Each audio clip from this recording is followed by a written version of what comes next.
तो स्टूडेंट्स अब बात करते हैं एक्सरसाइज 1.6 के क्वेश्चन नंबर फर्स्ट की। देखिए क्वेश्चन नंबर फर्स्ट आप लोगों के सामने है 64 की पावर 1/2।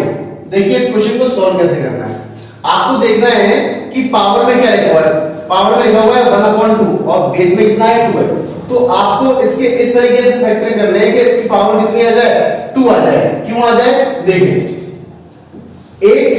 8 से कितना होता है आपका 64 होता है। तो मैं उसको कैसे जोड़ सकता हूं 8 into 8 की पावर हो गया 1/2 है ना। 8 से कितना होता है 64। मैंने बोला कि पावर कितनी आती है इसमें 2 क्योंकि यहां पर कितना है 2। क्यों क्योंकि अगर यहां पर 8 की पावर 2 आएगा तभी तो ये 2 से 2 क्या होगा कैंसिल आउट होगा। तो ये क्या बचेगा 8 की पावर 1 और ये कितना हो जाएगा 8। क्लियर है। सेम टू सेम यही लॉजिक हम यही अप्लाई करेंगे। अब यहां कितना लिखा है 1/5 तो बेस में कितना है 5 तो इसकी पावर कितनी हमको इसके इस तरीके से फैक्टर करने हैं कि इसकी पावर कितनी आनी चाहिए 5 आनी चाहिए। तो 2 into 2 into 2 into 2 into 2 2 की पावर 5 कितना होता है 32। पावर में कितना लिखा है 1/5। देखिए 2 की पावर 5 ये हो गया 1/5। अब क्या होगा देखिए ये पावर मल्टीप्लिकेशन हो जाती है और इस 5 से 5 कैंसिल हो जाएगा 2 की पावर 1 वहां से कितना आ गया आपका 2। इजी। और चलिए इसका थर्ड क्वेश्चन करते हैं। थर्ड क्वेश्चन क्या है 1 to 5 की पावर 1/3 है ना। तो मतलब इसके कितने फैक्टर करने हैं आपको 3 फैक्टर करने हैं आपको इसके। तो कैसे होंगे 5 into 5 into 5 की पावर कितना है 1/3। देखो 5 बन जा 5 5 जा 25 25 into 5 125। अब 5 की पावर कितना हो जाएगा 3 और 1/3 बाहर है 3 से 3 कैंसिल आउट हो गया। कितना बचा 5 की पावर 1 मतलब कितना हो गया 5। आंसर हो गया। इजी समझ में आया आप लोगों को। चलिए अब फर्स्ट के तीनों पार्ट कंप्लीट हो चुके हैं। अब बात करते हैं हम सेकंड पार्ट की। सेकंड क्वेश्चन की बात करते हैं। सेकंड के फर्स्ट क्वेश्चन की बात करते हैं। सेकंड का फर्स्ट क्वेश्चन भी आपको यही है कि फाइंड करना है। इस बार क्या फाइंड करना है 9 3/2 9 की पावर 3/2। देखो आप बिल्कुल ध्यान से देखो कि पावर में क्या कैंसिल आउट हो रहा था। जैसे पावर 3/2 लिखा है तो ऊपर वाला पार्ट कैंसिल आउट हो रहा था कि नीचे वाला पार्ट हो रहा था। देखो आप देखेंगे यहाँ पे देखेंगे कौन सा पार्ट कैंसिल आउट हो रहा है। देखो नीचे वाला पार्ट कैंसिल आउट हो रहा है ना। तो नीचे वाला पार्ट कैंसिल आउट हो रहा है तो इस पर आपको फोकस रखना है इधर। ठीक है। तो जैसे ये 9 लिखा है तो 9 को आपको कैसे फैक्टर करने हैं। देखो 3 into 3 कितना होता है 9 होता है कि नहीं होता है। और 3 की पावर 2 है कि नहीं। तो अब 3 की पावर 3 into 3 कितना होता है 3 का स्क्वायर होता है। तो मैं 3 की पावर कितना कर दूंगा यहाँ पे 3/2 कर दूंगा। इस 2 से 2 क्या हो जाएगा कैंसिल आउट हो जाएगा। तो क्या बचेगा 3 की पावर 3 बचेगा। अब 3 की पावर 3 का क्या मतलब होता है 3 into 3 into 3 इक्वल टू 27। समझ में आया आप लोगों को अच्छे से। चलिए उम्मीद है समझ में आ गया होगा। तो इसका अपन सेकंड पार्ट की तरफ बढ़ते हैं। सेकंड पार्ट क्या बोलते हैं इसका 32 की पावर 2/5। बिल्कुल सेम क्वेश्चन है ना। क्या होगा 2 into 2 into 2 into 2 into 2 ये फैक्टर हो गए इसके।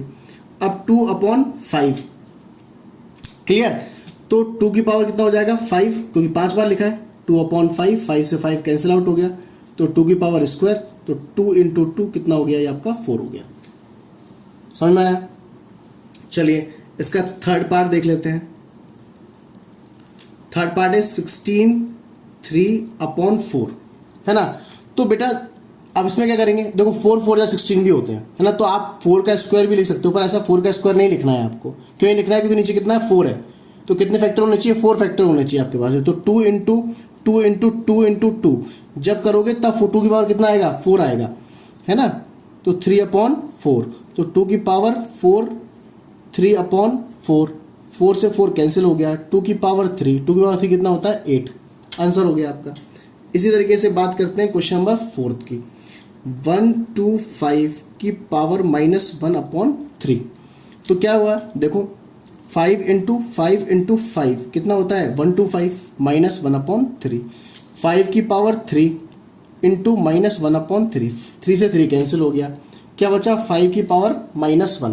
देखो 5 की पावर -1 को आप कैसे ले सकते हो 1/5। क्लियर है कैसे लिख सकते हो 1/5। 5 की पावर -2 होता तो 2/5 हो जाता है ना। 5 की पावर -3 हो जाता तो 3/5 हो जाता। क्लियर है समझ में आया। तो कितना हो गया 5 की पावर -1 को आप 1/5 इस तरीके से लिख सकते हैं। तो ये आपका आंसर हो गया। चलिए बढ़ते हैं नेक्स्ट क्वेश्चन की तरफ। तो चलिए अब बात करते हैं क्वेश्चन नंबर थर्ड की। क्वेश्चन नंबर थर्ड में आपको क्या करना है, क्वेश्चन नंबर थर्ड में आपको सिंप्लीफिकेशन करना है ना। क्वेश्चन में आपको दिया गया है सिंप्लीफाई, किसको करना है, फर्स्ट क्वेश्चन आपके सामने है 2, इसकी पावर दिया है 2/3 इंटू 2 की पावर दिया है 1/5। देखिए किस तरीके से सॉल्व करेंगे बेटा। जो ये वाला हिस्सा होता है इसको बोलते हैं बेस और ये होती है पावर। देखो यहाँ भी 2 लिखा है, यहाँ भी 2 लिखा है और बीच में मल्टीप्लिकेशन, डॉट हो या मल्टीप्लाई हो एक ही बात होती है ना।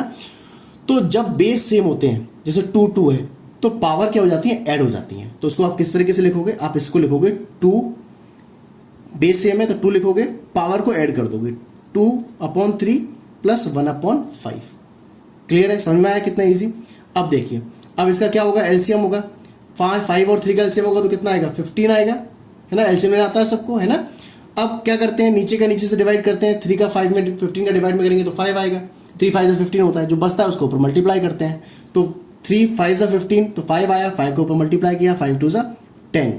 इसी तरीके से 5 3 से 15 3 आया, ऊपर मल्टीप्लाई किया, 3 1 जा 3। तो कितना हो गया ये 2 10 प्लस 3 कितना होगा 13/15। ये आपका आंसर हो गया। क्लियर है, समझ में आया आपको। चलिए अब बढ़ते हैं सेकेंड क्वेश्चन की तरफ। सेकेंड क्वेश्चन है 1/3 की पावर होल। अब इसका क्या मतलब होता है जरा समझिए। ये 3 लिखा हुआ है आपका, है ना, ये क्या लिखा हुआ है, 3 लिखा हुआ है। समझिए क्वेश्चन है 1/3 की पावर में होल है, मतलब ये 7 इस पूरे के ऊपर है, मतलब 1 की पावर भी 7 है और 3 की पावर भी कितना है, 7 है ना। तो देखिए 1 की पावर भी 7 है इसका मतलब, और 3 की पावर जो 3 है इसके ऊपर भी कितना है, 7 है ना। इस पूरे के होल पे 7 लगा है, तो 1 की पावर 1 करेंगे तो कितना आएगा, 1 की पावर कितना भी हो 1 ही आता है। 1 की पावर 7 हो 8 हो 10 हो कितना भी हो, 1 का इंटू कितने, 1 इंटू 1 इंटू 1 1 ही आएगा। और इस तरीके से क्या होता है, जब भी इस तरीके से होता है, देखो ये 3 की पावर में लिखा है, ये खाली 7 लिखा है ना। अब ये 1/7 नहीं है, वरना आप काट दो, है ना, इस फॉर्म में नहीं, खाली 7 लिखा हुआ है। तो इस तरीके से इन दोनों मल्टीप्लिकेशन हो जाता है, 3 7 जा 21, है ना। ये आपका आंसर हो गया। समझ में आया आपको। चलिए बढ़ते हैं नेक्स्ट क्वेश्चन की तरफ, क्वेश्चन नंबर 3 की तरफ। 11 की पावर 1/2 और 11 की पावर 1/4, है ना। देखिए मल्टीप्लिकेशन होता तो पावर ऐड हो जाती है, अगर डिवीजन में होता है तो पावर सब्ट्रैक्ट हो जाती है। तो बेस यहाँ पे भी 11 है, यहाँ पे भी 11 है, लेकिन डिवाइड हो रहा है, इस बार डिवाइड हो रहा है, मतलब पावर क्या हो जाएंगी, पावर इसमें माइनस हो जाएंगी। सेम आपने 11 लिखा और बीच में किसका निशान लगा दिया, माइनस का निशान लगा दिया। कैसे करेंगे, 11 वही रहेगा, 2 और 4 का एलसीएम कितना आएगा, 2 आएगा, 2 2 जा 4 होता है, 2 बचेगा, 2 पर आ गया, 4 का 4 में डिवीजन 1 आएगा, 1 के ऊपर मल्टीप्लाई करेंगे 1 आएगा।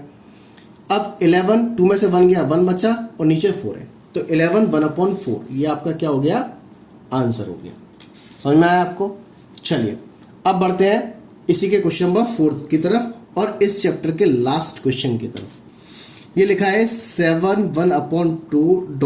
1/2 देखिए इस बार बेस सेम नहीं है, ध्यान रखेंगे, इस बार बेस सेम नहीं है। मैंने बताया था कि बेस सेम हो और इनटू हो रहा हो तो पावर प्लस हो जाती है, ये बोला था ना। लेकिन इस बार बेस सेम नहीं है, बेस अलग अलग है। तो जब बेस अलग अलग हो और पावर सेम हो, जब बेस अलग अलग हो और पावर सेम हो तो क्या होता है, बेस का अपन मल्टीप्लिकेशन कर देते हैं इस तरीके से, है ना, और पावर ऊपर ऐसे लगा देते हैं, सेम पावर लग जाती है ना। तो क्या हो जाएगा, 7 8 जा 56 और पावर में कितना हो जाएगा 1/2। ये आपका क्या हो जाएगा, आंसर हो जाएगा। तो इसी के साथ ही आपका पूरा जो चैप्टर है 1 वो फिनिश हो चुका है।